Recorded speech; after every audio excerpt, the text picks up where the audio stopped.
Good evening, my fellow citizens. This government, as promised, has maintained the closest surveillance of the Soviet military buildup on the island of Cuba.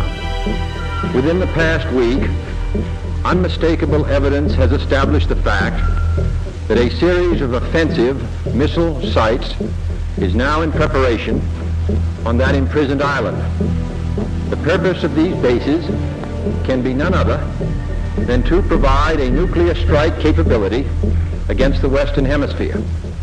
Only last Thursday, as evidence of this rapid offensive buildup was already in my hand, Soviet Foreign Minister Gromyko told me in my office that he was instructed to make it clear once again, as he said his government had already done, that Soviet assistance to Cuba, and I quote, pursue solely the purpose of contributing to the defense capabilities of Cuba, unquote. That, and I quote him, training by Soviet specialists of Cuban nationals in handling defensive armaments was by no means offensive. And that if it were otherwise, Mr. Gromyko went on, the Soviet government would never become involved in rendering such assistance, unquote. That statement also was false.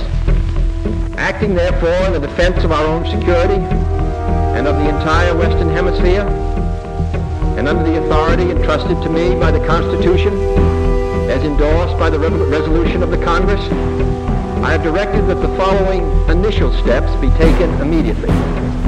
To halt this offensive buildup, a strict quarantine on all offensive military equipment under shipment to Cuba is being initiated.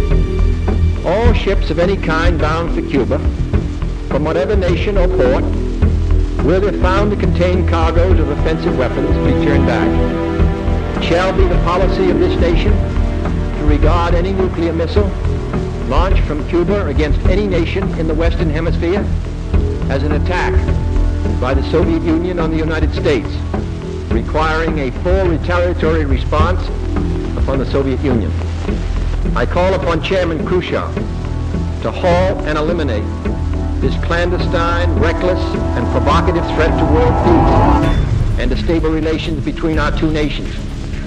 I call upon him further to abandon this course of world domination and to join in an historic effort to end the perilous arms race and to transform the history of man. Our goal is not the victory of might, but the vindication of right.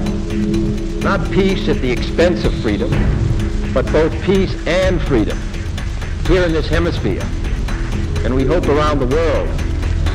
God willing, that goal will be achieved.